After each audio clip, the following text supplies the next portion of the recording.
नमस्कार दोस्तों, मैं संतोष सर यूट्यूब के अपने चैनल तथागत आईएएस एकेडमी में आपका स्वागत करता हूं। दोस्तों, रैपिड सीरीज के तहत आज का हमारा टॉपिक सोमनाथ मंदिर की लूट पर आधारित है। तो आज हम सोमनाथ मंदिर की लूट पर कुछ चर्चा करेंगे। तो सबसे पहले हम ये जानेंगे कि किस प्रकार सोमनाथ मंदिर को लूटने की योजना बनाई गई थी। ये योजना सहसा नहीं बनाई गई, अचानक नहीं बनाई गई, ये पूर्व नियोजित थी। और जैसा कि महमूद गजनवी के बारे में बताया जाता है कि वो सूंघते हुए, दौलत को सूंघते हुए, धन को सूंघते हुए चलता था, जिसे बुत शिकन भी कहा जाता था, जिसने भारत और भारत के आसपास के जो क्षेत्र थे, जो जम्बू द्वीप के तहत आते थे, या फिर हम यूं कहें कि इंडियन सब कॉन्टिनेंट के तहत आते थे, उन मंदिरों को उसने तहस नहस करना शुरू कर दिया था।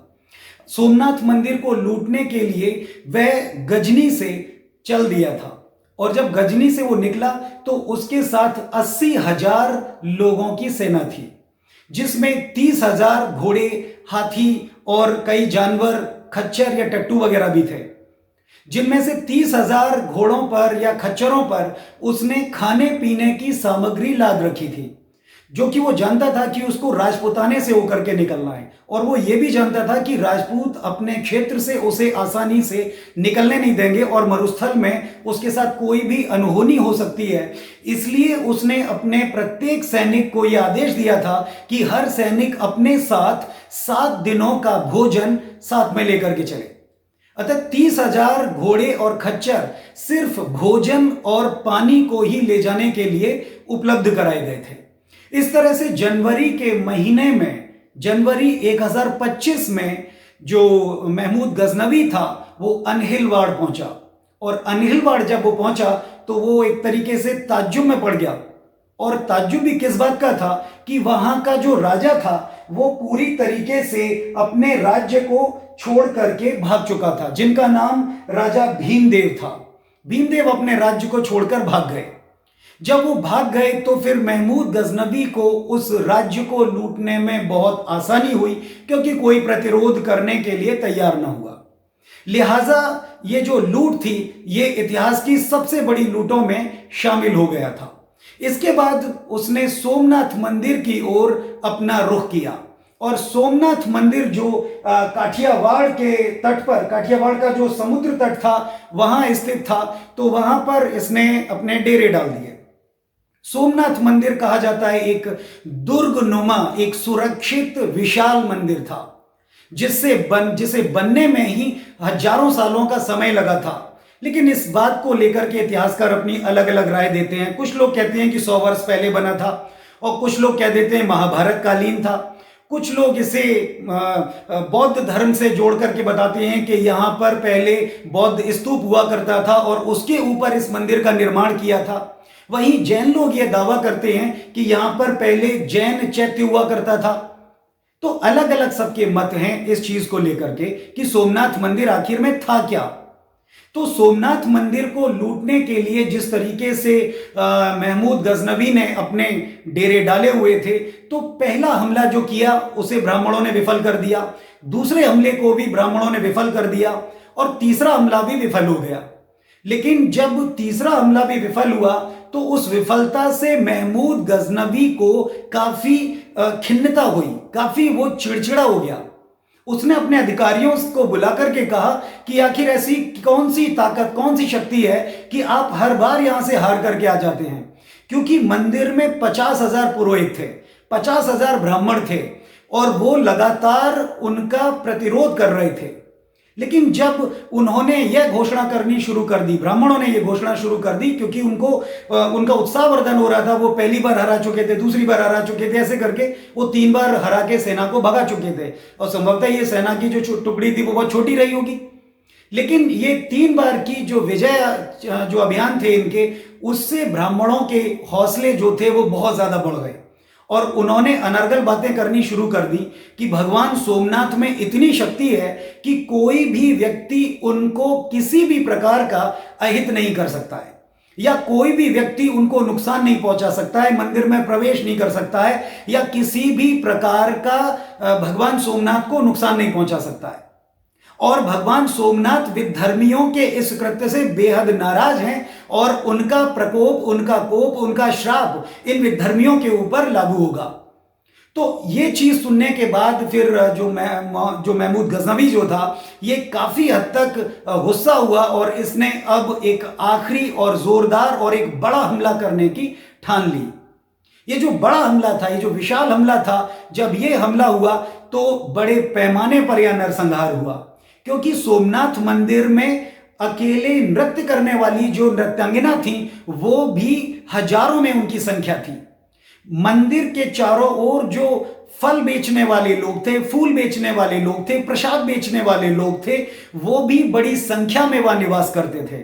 इसी प्रकार से जो बुनकर समाज था, बुनकर समाज भी मंदिर के आसपास ही अपने आवास बना करके रहता था। लिहाजा जो नरसंहार था वो बड़े पैमाने पर हुआ और इस जो नरसंहार था इसने हजारों की संख्या में लोगों को कत्लेआम एक तरीके से उनको कर दिया।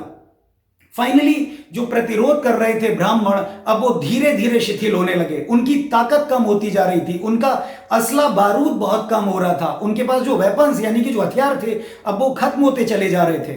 फाइनली सेना ने एक जो जोरदार एक प्रहार मंदिर के ऊपर किया और उसके जो मुख्य द्वार थे उनको ढहा दिया और सेना अंदर प्रवेश कर गई। अंदर बड़े पैमाने पर फिर से नरसंहार हुआ और 50,000 ब्राह्मण इसमें मारे गए थे। अपुष्ट सूत्र या फिर कई इतिहासकार ये बात बोलते हैं कि 50,000 ब्राह्मण तो मारे गए, ये बात सही है, लेकिन जो मंदिर के आसपास रहने वाले जो लोग थे वो अपने आप में उनका काफी रक्तपात बहाया गया था। हर छोटी बड़ी चीज के लिए नगरों को लूटा गया था। जो कहते नहीं कि अस्मिता लूटी जा रही थी, महिलाओं की धन लूटा जा रहा था, नगरों को जलाया जा रहा था, हर छोटे बड़े मंदिरों को लूटा जा रहा था। और पहले तो मंदिर आस्था के साथ साथ धन और संपदा और वैभव के बहुत बड़े केंद्र हुआ करते थे, क्योंकि ये मंदिरों में बड़ा शाही खजाना रखा रहता था, मंदिरों पर चढ़ावा आता था और बड़ा गुप्त कोष वहां पर रखा जाता था। तो इसी गुप्त कोष को लूटने के लिए ये जो इन्वेडर्स आए थे, आतताई आए थे, ये जो बाहर से लुटेरे आए थे, ये इसी संपत्ति को देख करके लालायित हो रहे थे। जबकि बाकी के धर्मों में देखते हैं उनके यहां कुछ नहीं मिलता सिवाय दीवारों के, सिवाय फर्श के, और कुछ नहीं है, वहां से आप क्या चोरी करेंगे। लेकिन जो हिंदू मंदिर थे ये ऐसे मंदिर थे जिनको लेकर के अगर हम देखें कि यहां पर संपदा 1-8 लाख रुपए की नहीं, अकेले 20 लाख दीनार का स्वर्ण ये महमूद गजनवी यहां से लूट के लेकर के गया था। बताया जाता है कि उसने एक चांदी से बना हुआ एक विशाल कक्ष तोड़वा दिया था जिसमें अकूत संपत्ति भरी हुई थी। तो जब सोमनाथ मंदिर के गर्भगृह में महमूद गजनवी ने प्रवेश किया तो उसके पांव गर्भगृह में रखते ही पांव चिपक गए। उसने फिर से पांव बाहर खींचा तो बड़ी मुश्किल से पैर बाहर आया। इस चीज को देख करके महमूद गजनवी ने अपने वैज्ञानिकों से कहा, क्योंकि उसके साथ कवि, इतिहासकार, वैज्ञानिक और बहुत सारे लोग उसके साथ चला करते थे, तो उन्होंने उससे राय ली कि भैया क्या है। तो फिर जांच की गई तो पता चला कि छत पर, फर्श पर चारों ओर चकमक, जैसे हम लोग चुंबक कहते हैं, मैग्नेट कहते हैं, उसकी बनी हुई वो दीवारें थी। और उस मैग्नेट की वजह से ये जो स्टैच्यू था, जो शिवलिंग था, ये बीच में हवा में लटका हुआ था। और यही एक चमत्कार था मंदिर का, सबसे बड़ा चमत्कार यही था कि शिवलिंग बीच में लटका हुआ है। क्या हिंदू, क्या बौद्ध, क्या पारसी, क्या मुसलमान जो भी देखते थे वो इस शिवलिंग को देख के ताज्जुब कर जाते थे कि आखिर ये ऐसी कौन सी शक्ति है जिससे ये हवा में बीच में लटका हुआ है। लेकिन जब बताया गया कि ये चकमक पत्थर यानी चुंबक से बना हुआ है, तो जब वो फर्श से चुंबक हटाया गया और सब कुछ किया गया तो मूर्ति धड़ाम से नीचे आके गिरी। रत्नों से भरी हुई ये मूर्ति थी और जब ये मूर्ति नीचे गिरी तो उसके बाद में उसको तोड़वा दिया गया और बाकायदा गर्भगृह में महमूद गजनवी ने प्रवेश किया। अब आप सोच रहे होंगे कि आखिर जूतियां चिपक कैसे गई। तो उस समय पुराने जमाने की जो जूतियां हुआ करती थी उनके नीचे घोड़े की नाल लगाई जाती थी जो लोहे की होती थी, और वो घोड़े की नाल उस चुंबक पे जाकर चिपक जाती थी। तो इस तरीके से जो महमूद गजनवी था उसने इस मिथक को या इस बहकावे को या इस छल को पकड़ा और बाकायदा इस मूर्ति को तोड़ा गया। और मूर्ति को तोड़ने के बाद में उसने मक्का, मदीना, अरब और न जाने कहां कहां जहां इस्लामी जगत की जो बड़ी बड़ी मस्जिदें थी वहां पर इस मूर्ति के टुकड़ों को भिजवा दिया। और कुछ कसाईयों को मांस तोलने के लिए दे दिया गया था। कुछ मस्जिदों पर सीढ़ियां चढ़ने के लिए पहली सीढ़ी बना दिया गया था कि उसके ऊपर पांव रखेंगे तब लोग ऊपर जाएंगे।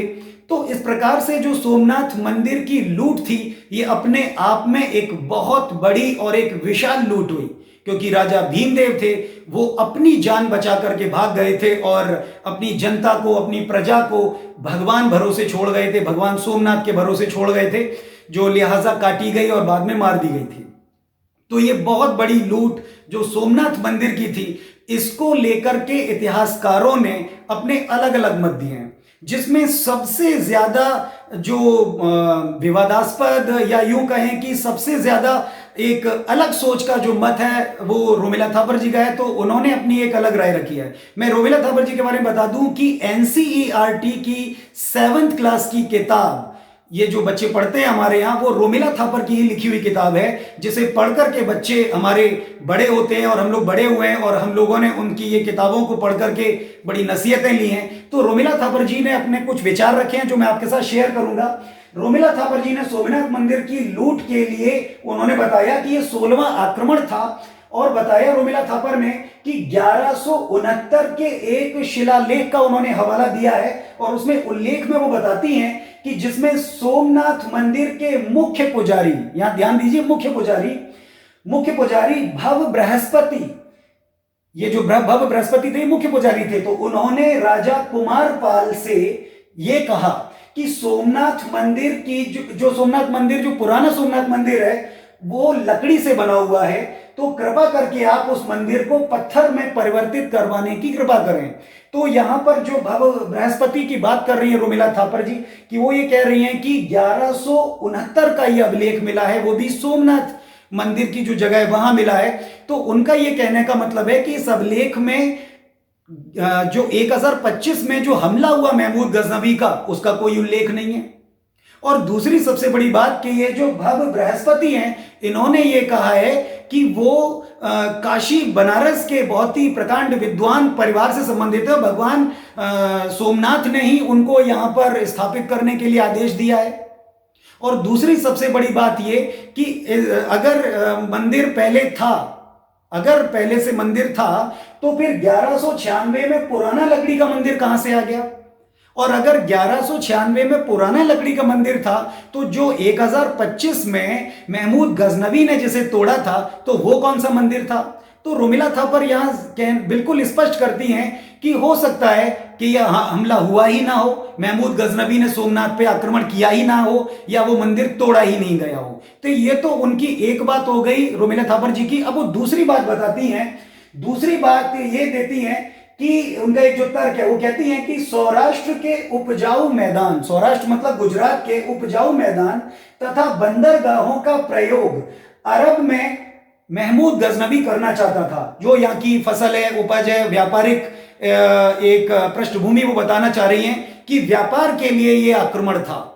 व्यापार को जो अरब में जो बाजार थे, भारत के जो बाजार थे, वो उनको भी वो प्रोत्साहित करना चाहता था। और यहाँ की जो उपजाऊ जमीन थी, यहाँ की जो फल सब्जियां और यहाँ का जो अनाज था वो अरब तक जाया करता था, तो उनको प्रोत्साहित करने के लिए ये हमला संभवतः किया गया था। और वो साथ ही साथ ये भी बताते हैं कि जो सोमनाथ मंदिर का जो हमला था और गुजरात के जो सी पोर्ट्स थे, सी पोर्ट्स मतलब जो डॉकयार्ड्स यानी बंदरगाह जो थे, वो बंदरगाह घोड़ों के व्यापार के लिए ज्यादा प्रसिद्ध थे। तो यहां पर भी रोमिला थापर जो बताने की कोशिश करती हैं कि जो सोमनाथ मंदिर पर जो हमला किया गया था वो संभवतः इसलिए किया गया था कि जो वहां से घोड़ों का व्यापार होता है, जो अरब देशों से घोड़ों का जो व्यापार होता है और जो घोड़े भारत में आते हैं और जिससे भारत की सेनाएं मजबूत बनती हैं, तो लिहाजा इन घोड़ों का जो व्यापार है वो भारत में ना हो और इस व्यापार को रोक लगा दी जाए। तो इन घोड़े के व्यापार को रोकने के लिए महमूद गजनवी ने संभवतः ये हमला किया था। तो यानी कि ये दूसरा तर्क हो गया कि ये सोमनाथ मंदिर के लिए नहीं किया गया था, ये सीधे सीधे बंदरगाहों से घोड़ों का व्यापार रोकने के लिए और खाद्य पदार्थों, फसल, कृषि और फल फूल सब्जियां इनको प्रोत्साहित करने के लिए हमला किया गया था। इसके बाद वो अपना एक तीसरा तर्क देती हैं रोमिला थापर जी। वो बताती हैं कि सोमनाथ मंदिर में शिवलिंग के स्थान पर कुरान में वर्णित पूर्व इस्लामिक अरब देवी की मूर्ति थी। यानी कि जब इस्लाम नहीं बना था या पैदा नहीं हुआ था, तो उससे पहले अरब में जो इस्लामी कल्चर थी या जो इस्लाम जो अरब के अंदर जिन्हें हम लोग काफिर कहते हैं, उन काफिरों के जो देवी देवता थे उनकी एक 3 देवियों की एक श्रृंखला थी। मैं नाम बता देता हूं आपको तीनों देवियों के। तो वो कहती हैं कि ये कुरान में वर्णित पूर्व इस्लामिक अरब देवी की यहां पर एक मूर्ति थी जिसका नाम सोमनथ था। यानी कि जिस देवी का नाम सोमनथ था, ये जो सोमनथ देवी हैं ये 3 देवियां थी। पहली का नाम था सोमनथ, दूसरी का नाम था लात और तीसरी का नाम था उज्जा। तो सोमनथ, लात और उज्जा ये 3 देवियां थी। पूर्व अरब जो साहित्य मिलता है उसके अंतर्गत, तो कुरान में भी इसका वर्णन दिया इन तीनों देवियों का। और जो पैगंबर मोहम्मद हैं उन्होंने भी इन देवियों के मंदिरों को नष्ट करने का हुक्म दिया था। और कहा जाता है कि लात और उज्जा के मंदिरों को नष्ट किया जा चुका था। अब जो तीसरी देवी रह गई थी जिसका नाम था सोमनाथ, जिसका मंदिर मुसलमानों ने जो हमारा सोमनाथ जिसे मंदिर हम लोग कहते हैं, ये वहीं पर स्थापित थी ये मूर्ति। तो महमूद गजनवी ने इस सोमनाथ देवी के मंदिर को तोड़ा था, इस देवी की मूर्ति को तोड़ा था जो लिंग रूप में थी। ये उनका एक हवाला है। अच्छा, वो ये हवाला कैसे दे पा रही हैं? तो उन्होंने उसका नाम दिया कि ये जो वर्णन है उन्होंने फारूकी सिस्तानी, एक फारूकी सिस्तानी नाम का एक कवि था और जो महमूद गजनवी की सेना में एक सिपह सलार या सैनिक के तौर पे, एक फौजी के तौर पे या फिदाइन के तौर पे वहां पर मौजूद था।